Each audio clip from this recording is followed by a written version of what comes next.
Mes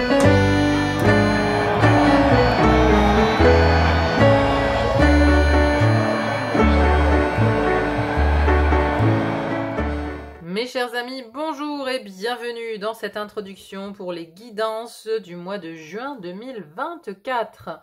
Alors c'est une introduction où je vous présente les jeux que j'ai utilisés, l'ambiance que je ressens ainsi que une petite synthèse sur les tirages des 12 signes pour le mois de juin. Donc bien évidemment, si vous n'êtes pas intéressé pour écouter cette introduction, vous pouvez la passer et aller directement à l'écoute de votre guidance, de votre signe. Vous trouvez le timing en description. Alors, ce mois de juin, pour tout vous dire, je l'attendais avec une extrême impatience. C'est-à-dire que depuis le début de l'année, je sens que ce mois de juin va être comme une charnière, comme une bascule, comme quelque chose qui va nous faire passer à autre chose en fait, qui va nous faire entrer dans un nouveau cycle. On va démarrer, pour moi, quelque chose d'autre au mois de juin et je le ressens particulièrement au niveau du solstice. Parce que au mois de décembre, j'ai fait mes tirages, je me suis connectée à cette année 2024 et je me souviens d'avoir dit à mon mari, j'ai dit, il y aura 6 mois pourris, tu verras, de janvier jusqu'au mois de juin, ça sera pourri, l'ambiance, tout sera pourri. Le temps, d'ailleurs, aussi, est pourri, voilà, vous l'avez bien remarqué. Et après le mois de juin, il y a quelque chose il y a un switch, il y a quelque chose qui change, il y a comme une libération. Et c'est bien ce que j'ai ressenti par rapport à ces tirages du mois de juin. Il y a des signes pour qui ça dépote et pour qui on a une ambiance vraiment de libération, mais aussi une ambiance de révélation. Parce que, voilà, au niveau de l'ambiance, j'y viens, la saison des Gémeaux, pour moi, les Gémeaux pour moi c'est très léger, je les associe aux oiseaux dans le Normand, il y a de la légèreté mais il y a beaucoup de paroles, on est ici chez Mercure, et vous avez d'ailleurs Jupiter qui vient de passer fin mai dans le signe des Gémeaux pour un moment. Heureusement, il quitte la lourdeur des Taureaux pour aller vers les Gémeaux, et Jupiter il a tendance à amplifier les choses, donc on peut penser, et c'est ce que je ressens un petit peu, que les paroles, les mots seront amplifiés. On va avoir une espèce de profusion de paroles comme ça, assez intenses, qui vont venir de toutes parts en fait, de toutes parts sur tout sujet différent. C'est ce qui m'a amené aussi à vouloir utiliser le tarot, le Encore Tarot de Ciro Marchetti, qui est italien, parce que pour moi le Gémeaux, il vibre italien, vous voyez, cette façon de parler des Italiens avec les mains, voilà, c'est des passionnés quand ils parlent, on a cette espèce d'incarnation de la parole en Italie, donc il me semblait juste d'utiliser ce tarot pour le mois de juin, mais aussi parce que on a ici sur la couverture, on a ce masque du carnaval vénitien ici. Et c'est un mois où je pense que nous allons être confrontés, d'un point de vue individuel comme d'un point de vue collectif, à une certaine forme de vérité. C'est-à-dire que c'est le moment où les masques vont commencer à tomber. Je dis bien commencer, parce que pour moi, le mois de juin initie un nouveau cycle, initie quelque chose qui va durer des mois, qui va peut-être même se prolonger jusqu'en 2025, voire fin 2025. Donc c'est le moment où les masques commencent à tomber, où il va falloir montrer son vrai visage, où nous allons aussi découvrir des vrais visages dans le collectif, mais individuellement, nous allons aussi chacun être confronté à une vérité intérieure, à peut-être quelque chose qu'on a occulté, qu'on a masqué, ou alors un masque qu'on a mis pour se montrer à l'extérieur. Ce masque, il va falloir le faire tomber, il va falloir aller vers plus d'authenticité avec soi-même, assumer ses propres vérités, ses propres failles, ses propres ombres. Il y a une idée de révélation aussi bien extérieure qu'intérieure. Donc, par rapport à l'extérieur, je trouvais le mot cirque était assez adapté à ce mois de juin, parce que, d'après moi, ça va tellement piailler dans tous les sens, qu'on va avoir une impression de grand cirque. Mais vraiment, de cirque, quoi. des choses improbables, à mon avis, vont se passer ce mois de juin. Ça va être le cirque, le souk, tout ce que vous voulez. Ça va fuser dans tous les sens, pour moi. Mais j'ai trouvé intéressant cet oracle qui s'appelle le cirque divin, parce que j'ai l'impression, la notion que l'univers va mettre son grain de sel dans ce mois de juin. L'univers, le divin, quelque chose venant de je ne sais où, on va dire ça comme ça, va mettre son grain de sel et va redistribuer les cartes. Intéressant cette couverture avec cette carte en main ici. Le divin va redistribuer les cartes. La roue tourne. Pour moi, le mois de juin, c'est le mois où la roue tourne. Quelque chose change. La roue tourne, les cartes sont redistribuées. Et donc, je vous ai mis ici les 4 signes qui ont eu des guidances assez extraordinaires. Pour ces 4 signes, il y a eu 5 arcanes majeures sur 10 cartes quand même. Donc la moitié des cartes. Donc un mois majeur pour ces 4 signes, le Gémeaux, le Cancer, le Scorpion et le Taureau. Et vraiment, c'était intéressant dans le Scorpion-Taureau, puisque ce sont des axes, c'est un axe, Scorpion-Taureau, le Taureau est en face du Scorpion et inversement. Donc, c'était intéressant parce que les 2 signes avaient des mois très forts. Le Taureau, et les 2 signes avaient, je vous dis, le Scorpion, on avait la roue de fortune et la tour dans le même tirage. Et le Taureau, on avait la tour et la mort. La tour, il faut savoir que c'est le bouleversement, la révélation. D'accord ? La roue de fortune, c'est un changement de cycle. Et on avait ça dans la vie intérieure. Scorpion et Cancer, d'ailleurs, avaient la roue de fortune dans la vie intérieure, dans la spiritualité. Donc, on a vraiment aussi une révolution intérieure qui se passe. Ça a été assez intense pour plusieurs autres signes dans la vie intérieure. Il y a vraiment quelque chose qui se passe intérieurement, en fait. C'est-à-dire qu'il y a un positionnement individuel qui va se faire sur ce mois de juin, mais qui va entraîner un positionnement collectif différent de ce qu'on a connu jusqu'à présent. Moi, je pense que c'est ça. Je pense que c'est une transformation intérieure qui va amener une transformation intérieure personnelle qui va amener un changement aussi sur l'extérieur et le collectif. Voilà, mes chers amis. Bon, il n'y a plus qu'à vous laisser écouter votre guidance, la guidance de votre signe. N'hésitez pas aussi à écouter votre signe ascendant et lunaire si vous en éprouvez le besoin, si le signe solaire n'est pas assez clair, bien évidemment. Je vous laisse donc aller voir votre guidance. Je vous souhaite un excellent mois de juin. Je vous souhaite tout le meilleur, bien évidemment. Et je vous dis à très vite pour d'autres guidances. À bientôt. Bye bye.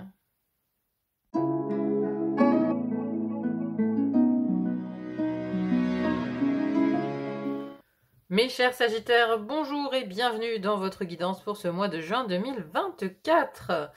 Alors, nous avons quoi ici? Nous avons 4 arcanes majeurs. Justice, tempérance, amoureux, pape. Et on va de la justice au pape. Début de mois, justice, fin de mois, le pape. Belle transformation. Et après, on a surtout du feu, du feu, du feu. 4 cartes de bâton et 2 cartes d'épée. Donc, on n'a pas de coupe, on n'a pas de denier non plus. Donc, c'est pas forcément les émotions qui vous guident ce mois-ci, mais plutôt votre flamme intérieure, votre désir, vos envies. C'est ça qui vous pousse en fait. C'est votre élément. Vous êtes dans votre élément feu, en tout cas ce mois-ci. Allez, on rentre dans le tirage. D'où vous venez? D'où vous venez sur les mois passés? On a la justice. Donc, ici, vous avez sur les mois passés, vous avez traiter peut-être une part de karma, parce que la justice, ça nous parle de karma, ça nous parle de rééquilibrer sa vie, de prendre ses responsabilités, de remettre de l'ordre dans sa vie. Vous voyez, on a l'équilibre yin-yang au milieu ici.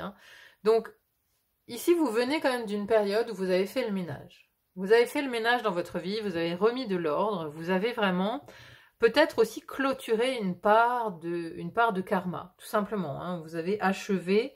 Il y a une sorte d'achèvement que je ressens ici dans cette justice, quoi. On a remis de l'ordre. Donc, il y a un cycle peut-être répétitif avec lequel vous avez coupé. Vous avez remis de l'ordre dans votre vie, peu importe le domaine de vie où vous l'avez fait. C'était sans doute une part de karma qui devait se régler, qui devait prendre fin. Il y a eu une fin de cycle pour moi.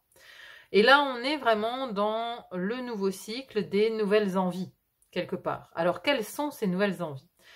On a ici première maison de l'air, pardon, les deux cartes-là. La première maison qui nous parle de votre intellect, de vos communications, de vos apprentissages. Et on a ici la tempérance, qui nous parle vraiment d'équilibre. Encore une fois, hein, on a la justice qui nous parlait d'équilibre, et là, la tempérance, elle équilibre également les polarités, elle est tempérée, elle est modérée.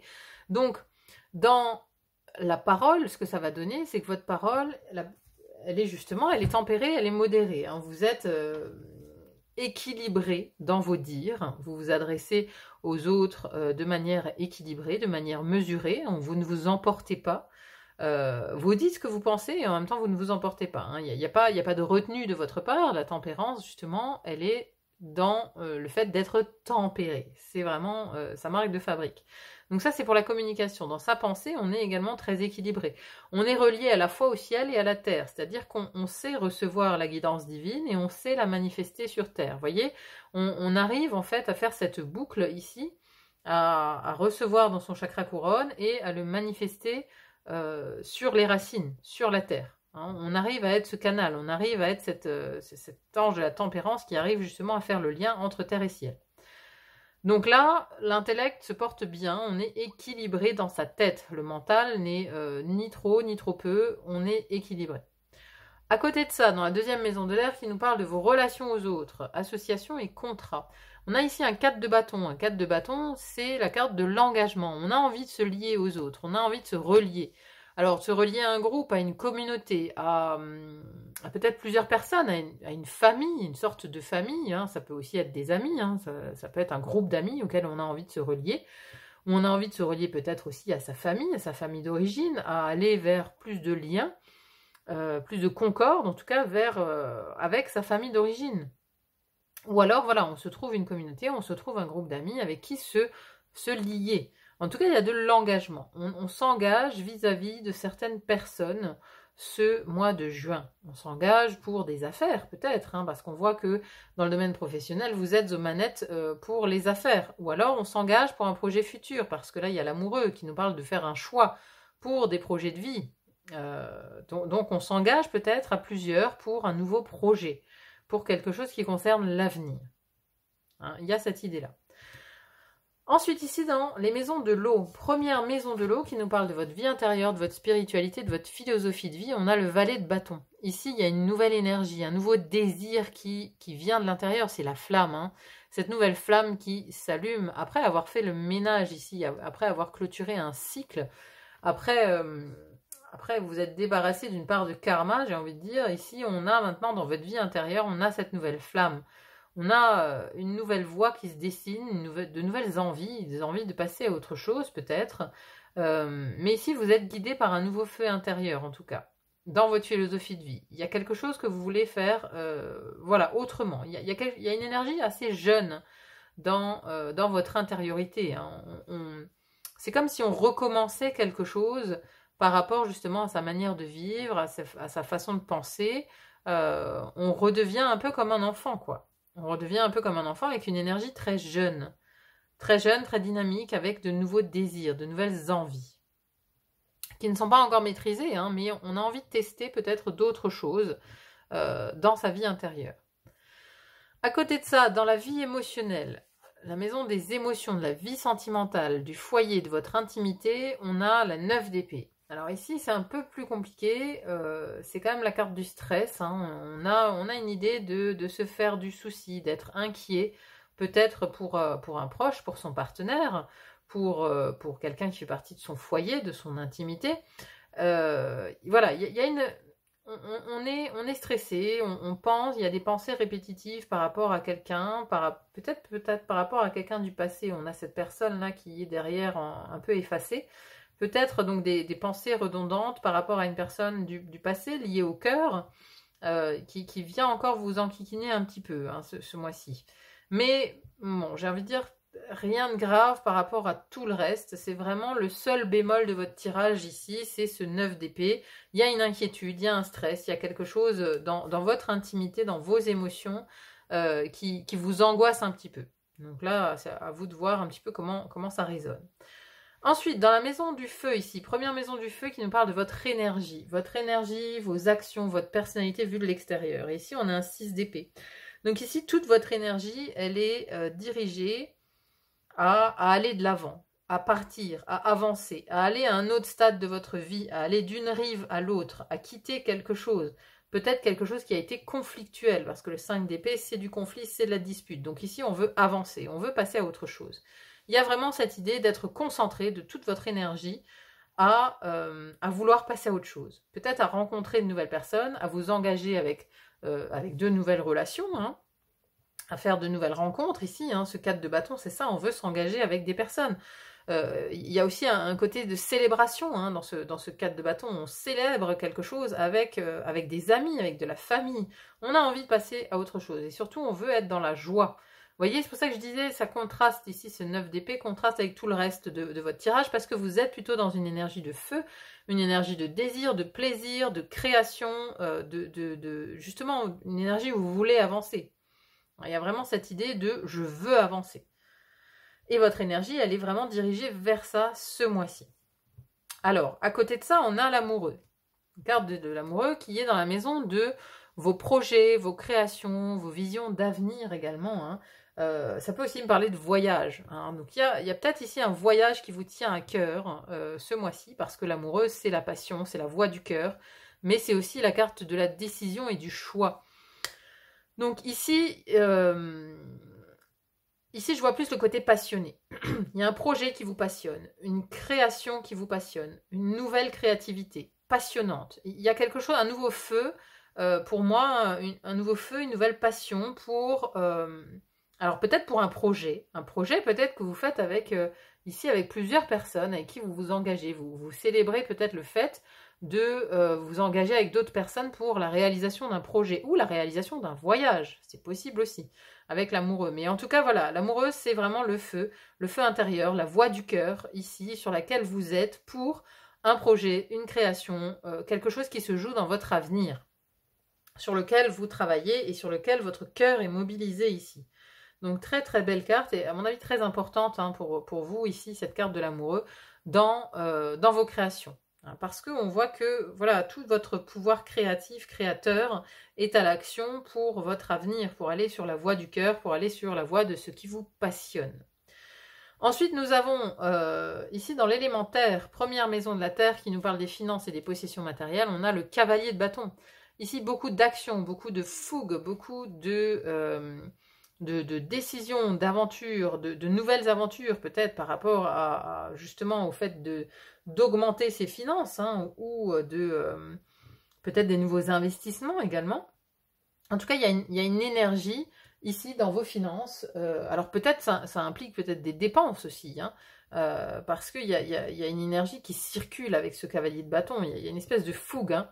Donc on peut aussi, par exemple, dépenser beaucoup pendant le mois de juin. On peut dépenser beaucoup d'argent avec un cavalier de bâton parce qu'on va de l'avant. On va de l'avant et on se sert peut-être de son matériel justement pour aller de l'avant, peut-être pour changer de décor, pour alimenter ce projet qui tient à cœur. En tout cas, ça va ensemble. Hein. Vous voyez, cavalier de bâton, amoureux, on est vraiment sur cette notion de feu, sur cette notion d'agir pour la passion, d'agir pour ce qui tient à cœur.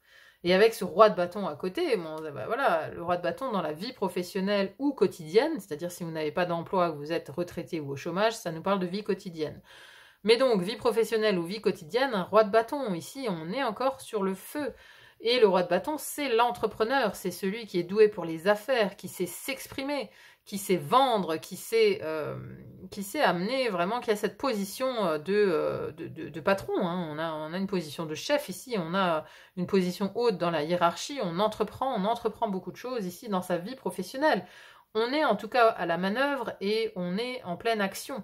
On est en pleine action pour sa vie professionnelle, peut-être pour augmenter ses revenus aussi, hein, beaucoup d'actions pour augmenter ses revenus, parce qu'il y a une notion avec le cavalier de bâton, ça bouge. Donc, il y a de l'action ici, peut-être grâce aussi à des créations, à une nouvelle créativité ici qui vous vient du cœur. Il y a des actions qui découlent au niveau du milieu professionnel. C'est une possibilité. Et donc, pour finir, le pape, ici, la foi, l'enseignement sacré, spirituel, sur la fin du mois. La fin du mois, le pape vient vous dire coucou. Alors, ici, on est quand même sur une confiance en la vie. Moi, je le ressens comme ça. À la fin du mois, voilà, vous êtes lancé dans une nouvelle étape. Une étape où vous avez la foi, justement, pour laquelle vous avez la foi. Il y a, je pense, ici, cette passion qui vous anime de l'intérieur, où je pense que vous avez trouvé quelque chose qui vous anime réellement, qui anime tout votre être, hein, qui anime vos désirs. Hein. Il y a vraiment quelque chose ici qui vous anime de l'intérieur. Et donc, pour lequel vous mettez tous vos espoirs, toute votre foi dans ce nouveau processus qui se met en place ici sur le mois de juin. Donc, très belle carte pour conclure, le pape, avec un bel enseignement sacré. Enseignement sacré et une foi en la vie que vous développez en ce mois de juin et que vous allez avoir pour la suite, hein, ici. On a la foi en la vie, on a foi en soi, on a foi en ses ressources. Alors, ça peut aussi nous parler de parole, hein. Le pape, c'est quelqu'un qui parle, hein. Vous pouvez aussi peut-être devenir l'enseignant, vous pouvez peut-être parler justement de tout ce processus, parler de ce qui vous arrive, hein. C'est possible aussi. Hein. Mais moi, j'ai plus une notion de foi ici, d'avoir foi en la vie, d'avoir foi en soi, foi en ses projets. Alors, l'oracle, qu'est-ce qu'il nous dit pour finir? Nous avons l'énergie du fou sacré. Alors, le fou sacré, qu'est-ce qu'il vous dit? Alors, hop. Imaginez une vie sans se préoccuper de l'opinion des autres. Une vie où vous vous sentirez assez courageux, assez libre, assez confiant pour faire l'idiot, pour faire un choix même s'il semble illogique, insensé, audacieux ou complètement ridicule. Rejetez les opinions raisonnables et les visages impassibles. Le fou sacré vous invite à vivre sans crainte, à prendre des risques et à vous écarter des limites de ce qui semble logique et raisonnable dans la vie. Il y a beaucoup à dire au nom du bon sens, de la facilité et d'une approche fondée, notamment en ce qui concerne la spiritualité et la réalisation d'une vie qui vous permet de satisfaire vos rêves. Mais si vous vous apprêtez à vivre réellement votre vie, à aimer, à vous épanouir et à créer cette vie, à être original, alors vous allez également devoir être disposé à courir le risque de passer pour un idiot. Certaines personnes vous considéreront comme stupide, naïf, idiot et inconscient si vous osez rêver et suivre ce rêve de toutes les manières possibles. Si vous refusez d'abandonner, et même si d'autres vous disent que si cela n'est pas encore arrivé, cela n'arrivera plus, il se peut qu'ils pensent que vous soyez un enfant stupide et déconnecté de leur idée du monde réel. N'écoutez pas ces voix. Les gens ne comprennent pas que le pouvoir du fou, c'est la vérité. Dans la cour du roi, le fou était le seul en qui le roi avait confiance et à qui il demandait conseil. Pourquoi ? Parce qu'il était autorisé à dire la vérité, tandis que les autres auraient essayé de proposer des choix astucieux sur le plan politique dans le but d'avoir le pouvoir. Le fou appelle un chat un chat. Lorsque le fou parle en vous, il vous dit quelque chose de vrai. Cela peut sembler gênant, effrayant ou excitant. Cela peut bouleverser votre monde ou susciter de la joie et de la confiance. Il n'est pas de votre ressort d'écarter le problème, de dire que c'est trop difficile ou dangereux ou de se leurrer pour agir en fonction de cette vérité. C'est votre boulot que de vous souvenir que le jeu de la vie peut uniquement être gagné si vous êtes disposé à prendre le risque et à jouer. Alors, lorsque le fou sacré est dans votre main, tendez l'oreille, tendez votre chance, prenez des risques et oubliez ce que les autres pensent. Au lieu de cela, écoutez-vous et vivez l'authenticité. C'est plutôt une belle conclusion, hein, parce que ici on le voit, il y a beaucoup de feu, il y a beaucoup de nouveaux désirs, donc vous pourriez effectivement avoir le désir de suivre un rêve qui peut paraître fou pour les autres, parce que vous avez le désir d'avancer, vous voulez avancer, et on a ce désir à l'intérieur de vous ici, donc il y a peut-être un rêve que vous avez depuis longtemps, vous avez une passion, vous découvrez une passion, et si certaines personnes vous disent que c'est impossible, eh bien ne les écoutez pas, suivez votre voix intérieure, votre désir, cette nouvelle flamme ici doit vous guider, parce que c'est le cœur, le désir, la passion, ce qui vous fait plaisir, qui vous amènera au bon endroit. Donc suivez vraiment ce désir, suivez cette flamme intérieure, c'est elle votre guide. N'écoutez pas les autres, soyez le fou, soyez dans votre vérité, dans votre authenticité, et de toute façon c'est ce que vous allez faire puisque vous avez foi en la vie, foi en vous, foi en votre rêve aussi. Hein. Je pense que vraiment il y a un rêve qui est à votre portée ici pour ce mois de juin. Et vous y allez en fait. Vous y allez sans écouter les autres, justement. Hein. Vous êtes dans votre plein pouvoir, vous êtes dans votre souveraineté. Avec tout ce feu ici, de toute façon rien ne vous arrête. J'ai envie de dire, que là, vous êtes lancé, vous êtes allié à votre cœur pour être dans votre vérité, dans votre passion, dans votre authenticité, dans votre souveraineté. Donc restez-y, soyez confiants, ayez confiance en la vie, elle vous amène au bon endroit. Voilà. Je conclurai là-dessus, mes amis Sagittaires. Donc, n'hésitez pas à me dire en commentaire, bien évidemment, comment ça résonne dans votre vie, ce que vous avez pensé de ce tirage. N'hésitez pas à me le dire, c'est toujours agréable à le lire. Merci infiniment aussi à ceux qui mettront un petit pouce en l'air. Moi, ça m'aide à me rendre plus visible sur YouTube, donc merci à ceux qui le feront. Merci pour vos partages également, hein, vos partages, vos commentaires, vos abonnements. Abonnez-vous si vous n'êtes pas encore abonné. Ça vous permettra d'être informé des différentes vidéos qui sortent sur la chaîne. En tout cas, merci infiniment d'être là. Merci à vous. Je vous souhaite un excellent mois de juin et je vous dis à très vite pour d'autres guidances. À bientôt. Bye bye.